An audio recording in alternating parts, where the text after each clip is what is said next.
to really, again, structured conversation in some way to get people to think about different issues, right? So these bullet points are just kind of, this is almost like my cheat sheet as I'm finishing a process and thinking through it. What are all the things I need to think about to incorporate into that process before people kind of come together, right?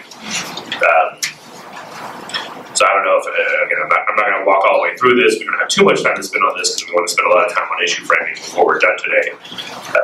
But I don't know if any of those bullet points jump out at you. If you want to spend a little time kind of talking through it. Does anyone else need one of those? We got extras here. What does conflict management procedure mean? How do we deal with conflict when it comes up? Right? So, and part of that is, I'll kind of talk about this, is we're analyzing issues beforehand. If we know that there's people that really disagree that being in the same room is going to be a problem, then how do we think about it? One example of this where I'm really trying to develop that, one of the first things that we did was that grade configuration I mentioned. To give a little bit of background, is our local schools, it's kindergarten to 12th grade. It used to be elementary schools were K to 6, then junior highs were 7, 8, 9, and high schools were 10, 11, 12. Right? The norm is a 4-year high school. The norm is K to 5, and then 3-year junior high and a 4-year high school. But we were K to 6, and then a 3-year to 4-year, right? Or a 3 to 3-year. So the school district was looking at changing it, right? And essentially by moving the 9th graders up to high school and moving the 6th graders up to junior high, right? It was very much a wicked problem because everyone wanted 6th graders to stay in elementary school. They actually saw it as another year of childhood, right? If you send 6th graders to junior high, they're growing up too fast. You're throwing them to the wolves, right? So everyone wanted 6th graders to stay in elementary school, but everyone wanted 9th graders to be in high school, right? 9th graders need to be in high school. This counts towards college now, right? High school had a much varied curriculum and they're bigger schools, and so everyone wanted 9th graders in high school, everyone wanted 6th graders in elementary school, no one wanted 2-year junior highs, right? So at first it was this very kind of conflict, right? Everyone blamed the superintendent, the new superintendent, so blame the devil figure, right? It's all his fault, whatever. It was almost textbook. It was our first real event, right? I still remember we had like 4 rooms going. Well, first of all, we had 4 rooms going, and then I walked away for a second to call my wife and say, yeah, there's about 100 people here. It's like first event.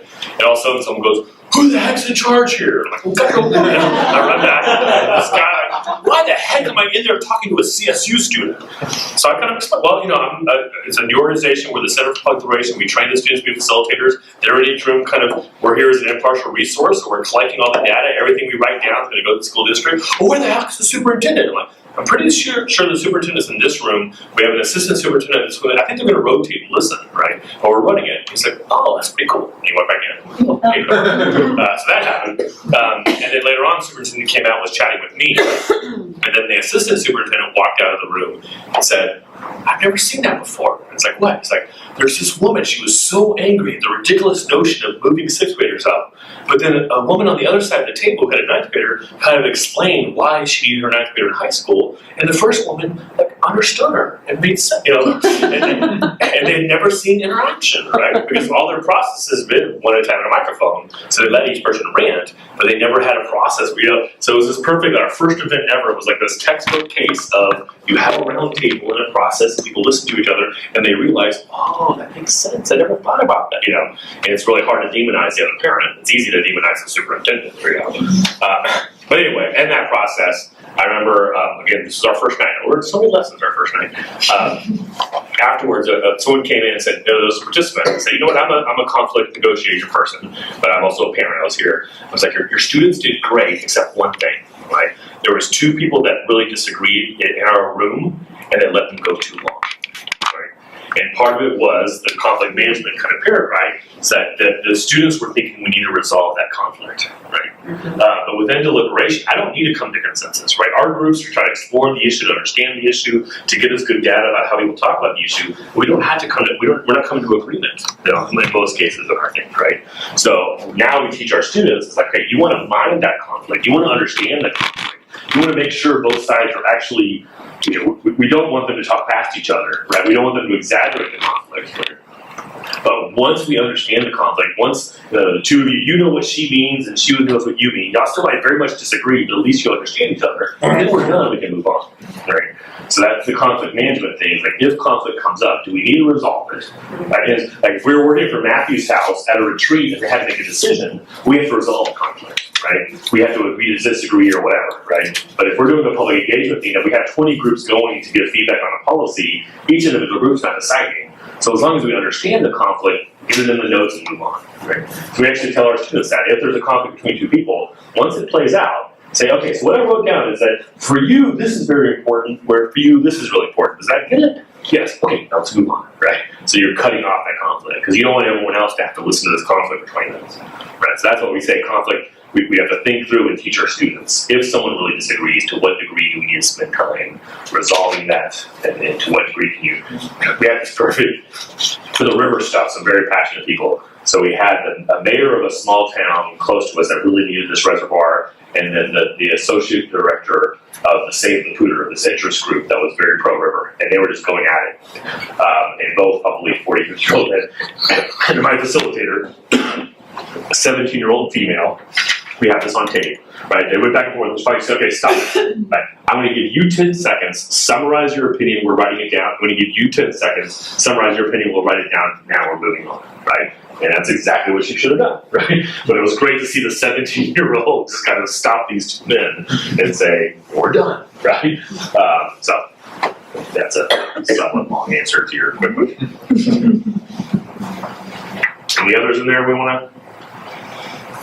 Make lots of choices, obviously, in designing. Kind of, we talked a little bit. The second to last one, closure option. We talked a little bit about that yesterday, right? That when you do small groups, people always feel like I don't know what's going on. So there's lots of ways for us to think about. You give them some sort of closure to feel at the end of the meeting that they've accomplished something, that their time was used well. Someone asked earlier, the third bullet point, convening an audience development method. Sometimes we're much more scientific. We have a random sample. That takes a lot of money, so I don't tend to do that. But in my field, they tend to do that sometimes. Sometimes it's an invited audience. I have specific people that we're kind of inviting to represent. I did something for the Downtown Business Association on a conflict about the boxes, the little newspaper boxes that start. There was no rules, so there was just more and more boxes, and each a different color, and each a different size, and started looking ugly. Right? So the Downtown Business Association said, "Hey, we'll pay for it, but we're going to have one big thing that has 10 slots, and then people can kind of rent slots out of us, but it's all uniform." But then all the newspaper companies were like, "No, that takes away our freedom of speech and all this kind of stuff." And we can't differentiate each other from each other. My box is part of my branding, and so I ran a process where several business owners and several of the different media groups kind of come together. So for that one, it was invited. We wanted specific representatives, and that group is empowered to make a decision in a sense. Right?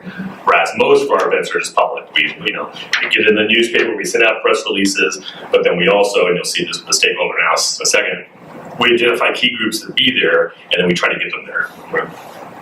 That's why we often do the pre-surveys, where we ask demographics so we can see if there's a group that we need there that's not coming, then we work a little bit harder to get them there. Right?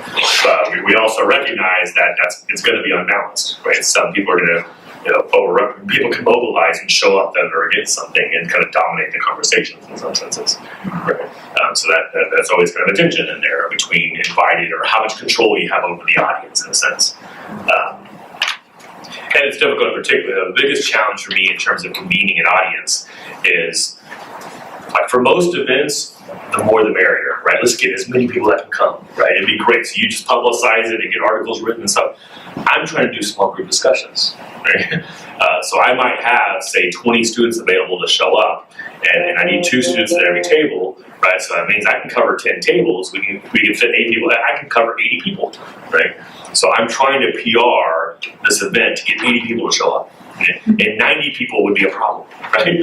And really 70 people is great. 70 people means I just have, 7 people per table versus 8, right? So it's really hard that we start publicizing things, but then at some point I get scared, like, too many people are going to show up, right? And I've had the newspaper call me, "Hey, we're going to write an article about your event." No, don't do that.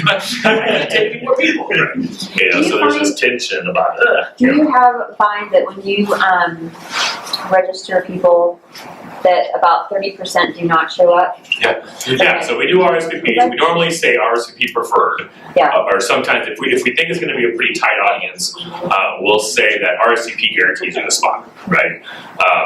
And so then when they're walking in, if they RSVP, we give them a name tag. If we're close to full, like if we could fit 80, so we RSVP'd in at 80, we said, okay, no more RSVPs. If someone walks up, we say, well, wait, if someone doesn't show up, well, we can set them later. But yeah, we normally find out that the RSVP number is actually pretty good. But the reason it's good is 100 people will RSVP, 70 of those people will show up, and then 30 random people will show up. So it happens to work out that 100 people showed up, but it's not the 100 people that said they're going to show up. Right? But it gives us a pretty good sense of how many we'll have in a way. But I know we don't want to spend too much time on the community side of things, but I just wanted to open that up if any of these jump out at you.